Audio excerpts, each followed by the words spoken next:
સુરતના પલસાણાના જોડવામાં લગ્નમાં માતમ છવાઈ ગયો। ડીજેના તાલે નાચવા બાબતે મિત્રો વચ્ચે બબાલ થઈ હતી। એક મિત્રને બીજા જૂથના મિત્રોએ ચપ્પુના ઘા માર્યા તો યુવાનનું ઘટના સ્થળે જ મોત નીપજ્યું છે। સુરતના પલસાણાના જોડવામાં લગ્નમાં ડીજેના તાલે નાચવાની બાબતમાં બે મિત્રો વચ્ચે બબાલ થઈ। આ બબાલ ખૂની ખેલમાં પરિણમી અને બબાલ થતા એક મિત્રના જૂથે બીજા મિત્રના જૂથને ચપ્પુના ઘા ઝીક્યા હતા, જેમાં રવિ નામના યુવાનનું ઘટના સ્થળે મોત નીપજ્યું। યુવાનનો મૃતદેહ કબજે લઈને પીએમ અર્થે ખસેડવામાં આવ્યા છે। પોલીસે વધુ તપાસ હાથ ધરી છે।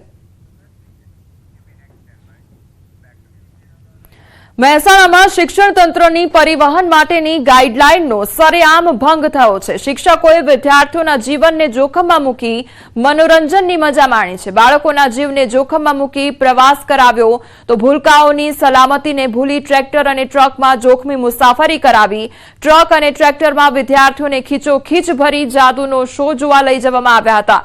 એક તરફ તંત્ર માર્ગ સલામતીની વાતો કરે છે તો બીજી તરફ સલામતીને નેવે મૂકતા દ્રશ્યો જોવા મળ્યા છે। શિક્ષકોની સારા ઘડતર આપવાની જવાબદારી સામે શિક્ષકો પોતાના વિભાગની જ ગાઈડલાઈન ભૂલ્યા છે। ઘેટા બકરાની જેમ ખીચોખીચ વિવિધ શાળાના બાળકોને ટ્રક અને ટ્રેક્ટરમાં ભરવામાં આવ્યા છે।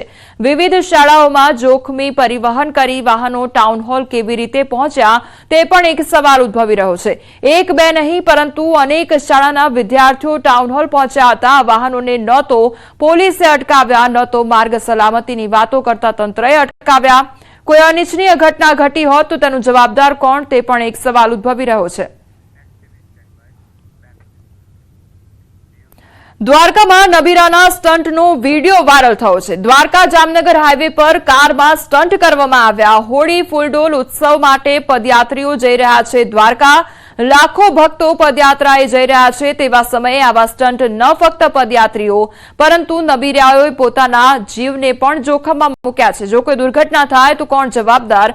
સવાલ એ થાય છે કે શું ટ્રાફિક પોલીસને આવા દ્રશ્યો નજરે નથી પડતા?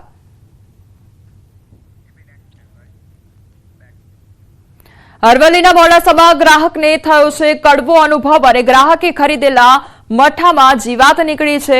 તો માલપુર રોડ પર આવેલી છાશવાલે બ્રાન્ચ પરથી ખરીદેલ મઠામાંથી જીવાત નીકળી। ગ્રાહકે મઠ્ઠો ખોલતા જ મરેલું મચ્છર દેખાયું। ગ્રાહક દ્વારા મોડાસા પાલિકા પાસે તપાસની માંગણી કરવામાં આવી તેમજ લોકોના આરોગ્ય સામે ખતરારૂપ ખાણીપીણી સામે કાર્યવાહી થાય તેવી માંગ પણ કરવામાં આવી। જો કે આ અગાઉ પણ અઠવાડિયા પહેલા ગ્રાહકને એક્સપાયરી ડેટવાળી છાશ પધરાવવામાં આવી હતી। કેસર પિસ્તામાં મઠ્ઠો લઈ ગયેલ જે ઘરે જઈને ખોલતા એની અંદરથી મચ્છર નીકળેલ છે। એ લઈને હું દુકાને પરત આવેલ છે અને એમને બતાવ્યું કે આ રીતે મચ્છર નીકળેલ છે તો એમને કહ્યું કે હું તમને રિપ્લેસ કરી આપું, બરાબર, પણ રિપ્લેસ કરવાની જરૂર નથી। આની અંદર આ રીતે કેટલા લોકો સાથે આવી છેતરપિંડીઓ થતી હોય અને કેટલા લોકોના આરોગ્ય સાથે ચેડા થતા હોય એટલા માટે હું આગળની આ કાર્યવાહી કરવા માટે પ્રતિબદ્ધ છું।